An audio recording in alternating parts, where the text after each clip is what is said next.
तो जय हिंद दोस्तों, कैसे आप सब लोग। आई होप आप बहुत अच्छे होंगे। आज हम लोग बात करने वाले हैं बच्चों एनडीए के जीएस के स्ट्रेटजी के बारे में। आप सभी को पता होगा आज हम लोग 14 जुलाई को खड़े हैं और बच्चों आज से लगभग 50 दिन हम लोग मान के चले हमारे रिटर्न एग्जाम के अब अंदर बचे हैं। अब बच्चों आपके बीच में कहीं ना कहीं काफी सारी मन में क्वेश्चंस आते, क्या पढ़े क्या नहीं पढ़े, हमारा बहुत सारा पार्ट छूटा हुआ है सर, मैंने तो प्रिपरेशन अभी शुरू की है। तो आज उन सारे सवालों के जवाब मैं आपका 1 बाय 1 देने वाला हूं। तो यदि कोई बच्चा आज के दिन से जीएस वाले पार्ट को उठाने जा रहा है तो बच्चों सबसे पहला मेरा सजेशन आप लोग देखिए हमारे जीएस के सबसे ज्यादा इंपॉर्टेंट टॉपिक कौन से, सब्जेक्ट कौन से हैं। तो हम लोग देखेंगे सबसे बड़ा वेटेज वाला सब्जेक्ट। बोले सर आप आपके सब्जेक्ट के नाम लोगे, हमें पता है ज्योग्राफी, ठीक है ना। तो बच्चों हम सबसे पहले ज्योग्राफी के बारे में बात करें। इस सब्जेक्ट का वेटेज है हमारे 80 मार्क्स का और इस 80 मार्क्स के अंदर सर इसका तो इतना वास्ट सिलेबस है कि यदि बच्चा साल, 1.5 साल, 2 साल तक पढ़े तो भी ये सिलेबस इसका कंप्लीट नहीं होगा। अरे बच्चों हम लोगों को ज्योग्राफी में नेट पीएचडी नहीं करना है, हम लोगों को ज्योग्राफी के थ्रू क्या करना है, हमारे रिटर्न एग्जाम के अंदर हम लोगों को क्वालिफाई होना है। तो सबसे पहले आप जाइए, आपका सिलेबस देखिए। आपके सिलेबस के अंदर आपको सबसे पहले मिलेगा लेटीट्यूड एंड लॉन्गिट्यूड, जहां से 1 या 2 क्वेश्चन हर बार हमारे एग्जाम के अंदर 101% आ रहा है। रिसेंट ट्रेंड आपको ये बताएगा। दूसरा हम लोग देखेंगे रॉक्स हो गया, वॉल्केनो हो गया, इंटरनेशनल डेट लाइन का कॉन्सेप्ट हो गया। और इसके अलावा बच्चों आप लोगों ने देखा होगा यदि वर्ल्ड ज्योग्राफी में जाएंगे, cyclone, anti cyclone, humidity, precipitation, clouds, है ना। ये सारे ऐसे टॉपिक है जहां से कंटिन्यूअसली हम लोगों को क्वेश्चंस देखने को मिल रहे हैं। एटमॉस्फेयर एंड कंपोजिशन वाला चैप्टर बच्चों आपका ऐसा जहां से रेंडमली आप लोगों को कहीं ना कहीं अल्टरनेटिव क्वेश्चंस हम लोगों को देखने को मिल रहे हैं। इसके अलावा हम लोग बात करेंगे वर्ल्ड ज्योग्राफी के अंदर ही। तो वर्ल्ड ज्योग्राफी के अंदर हम लोग हमारा सोलर सिस्टम, इस सोलर सिस्टम के बारे में बच्चों एक चीज मैं इंपॉर्टेंट आपको बताना चाहूंगा कि जनरली सोलर सिस्टम वाला पार्ट हम लोग पढ़ते हैं ज्योग्राफी के अंदर है, लेकिन यदि आप साइंस वाला सेक्शन जाकर के ओपन करेंगे जनरल साइंस, जहां पर आप बायोलॉजी पढ़ते हैं, उस बायोलॉजी के अंदर आप पढ़ते हैं सेल, टिश्यू, क्लासिफिकेशन, लिविंग और आपका नॉन लिविंग ऑर्गेनिज्म के बारे में आप लोग पढ़ते हैं, फूड एंड न्यूट्रिशन के बारे में आप पढ़ते हैं, डिसीज के बारे में आप पढ़ते हैं। ये सारे ऐसे टॉपिक है जहां से हर बार बच्चों हमारे एग्जाम के अंदर एक आध क्वेश्चंस देखने को मिलता है। और यदि आप लोगों ने ये सारे टॉपिक्स 9th और 10th की एनसीईआरटी आप उठा करके देखेंगे तो क्लासिफिकेशन चैप्टर भी आपको 9th 10th में मिल जाएगा, है ना। सेल, टिश्यू भी आपको मिल जाएगा, न्यूट्रिशन, डिसीज, है ना। ये सारे टॉपिक हमारे साइंस में, जनरल साइंस के अंदर दे रखे। और साथ ही में बच्चों इसी वाले सेक्शन में आपको मिल जाएगा सोलर सिस्टम, इक्लिप्स मिल जाएगा। इक्लिप्स के अलावा बच्चों आपको यहाँ पर मिल जाएगा हमारा ज्योग्राफी का कुछ पार्ट, खास करके आप लोग ओरिजिन ऑफ अर्थ वगैरह के बारे में देखेंगे तो वो जरूर आपको ज्योग्राफी में मिलेगा। बट सोलर सिस्टम हो गया, कॉमेट हो गया, मेटियोर हो गया, मेटियोराइट्स हो गया, ठीक है, और साइंटिफिक आपके इन्वेंशंस हो गए, ये सारे के सारे आपको जनरल साइंस में, यानी कि ज्योग्राफी का लगभग 3 to 4 टॉपिक्स आपके ऐसे हैं जो आपको हेल्प कर रहे हैं जनरल साइंस के अंदर भी। तो आपको यहां पर भी मदद मिलने वाली है बच्चों। यदि आप ज्योग्राफी पढ़ रहे हैं तो साइंस वाला सेक्शन में भी लगभग 1 से 2 क्वेश्चंस आपको जरूर मिलेंगे। और यदि आप 16 अप्रैल का पेपर उठा करके देखेंगे तो आप लोगों से जरूर साइंस वाले सेक्शन में क्वेश्चन पूछा गया है। जियोसेंट्रिक थ्योरी के बारे में कॉपरनिकस का एक क्वेश्चन आपसे जरूर पूछा गया है। तो बच्चों बात हो गई जनरल साइंस यानी कि बायोलॉजी, उसमें क्या पढ़ना है उसको आप जरूर से 10 से 15 दिन के अंदर कंप्लीट कर सकते हैं। 10 to 15 डेज के अंदर आपकी साइंस कंप्लीट हो जाएगी बायोलॉजी, जिसमें आप लोग सोलर सिस्टम, इक्लिप्स और मेटियोर, इन सब के बारे में भी आप वहां पर क्या करेंगे, है ना, पढ़ेंगे।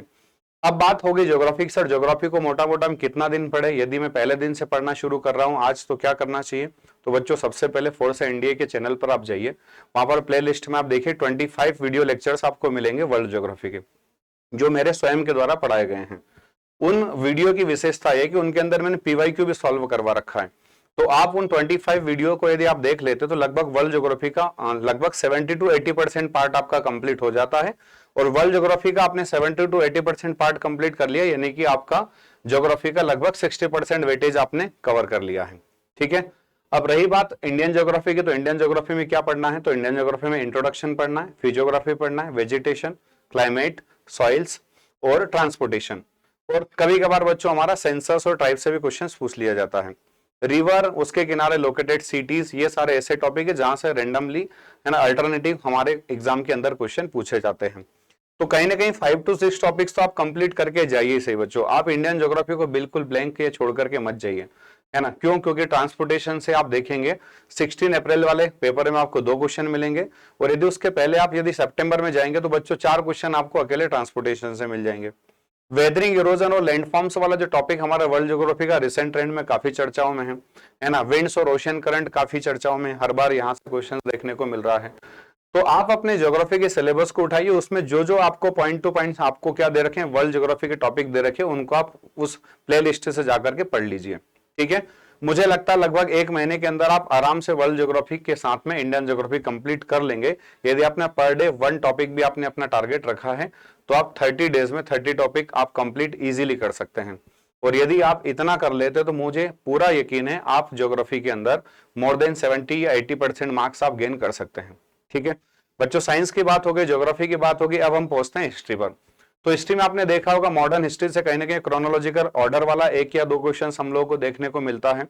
वर्ल्ड हिस्ट्री के 1 या 2 क्वेश्चन हम लोगों को देखने को मिलते हैं। तो अब वर्ल्ड थोड़ा जो हिस्ट्री वाला पार्ट है और हमारा जो इंडिया का मॉडर्न हिस्ट्री है, आधुनिक भारत का जो इतिहास है 1857 से लेकर 1947 तक, उसको थोड़ा सा आप अच्छे से पढ़ लीजिए। वहां से आपका हिस्ट्री का मेजर पार्ट कंप्लीट हो जाता है, क्योंकि हिस्ट्री भी एक बहुत बड़ा वास्ट सब्जेक्ट है। इतने कम टाइम के अंदर इतना ज्यादा हम लोग पढ़ना पॉसिबल नहीं है। यदि आप पीवाईक्यू लगा रहे होंगे तो जरूर आपको ट्रेंड वहां पर भी समझ में आ जाएगा। अब सर पॉलिटी का क्या करें? तो पॉलिटी में बच्चों देखो, पिछले यदि हम लोग 2 साल से देख रहे हैं तो 1, 2 या 3 क्वेश्चन मैक्सिमम हमारे पॉलिटी से आ रहे हैं।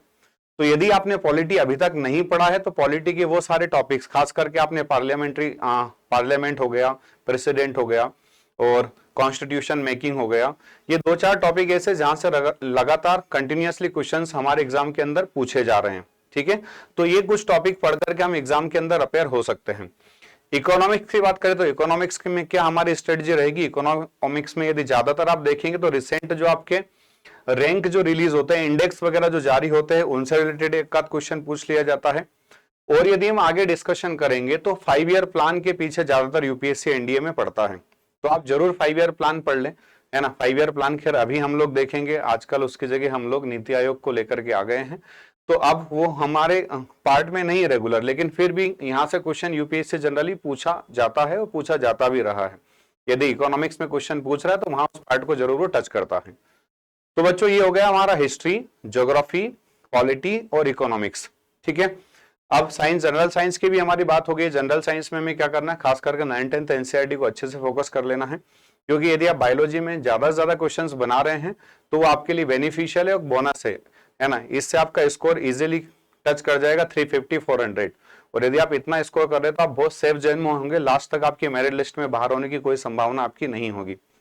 बच्चों 55 दिन यदि आप अपना एक टाइम टेबल फॉलो करके आप पढ़ रहे हैं तो आपके लिए मोर सफिशिएंट टाइम है।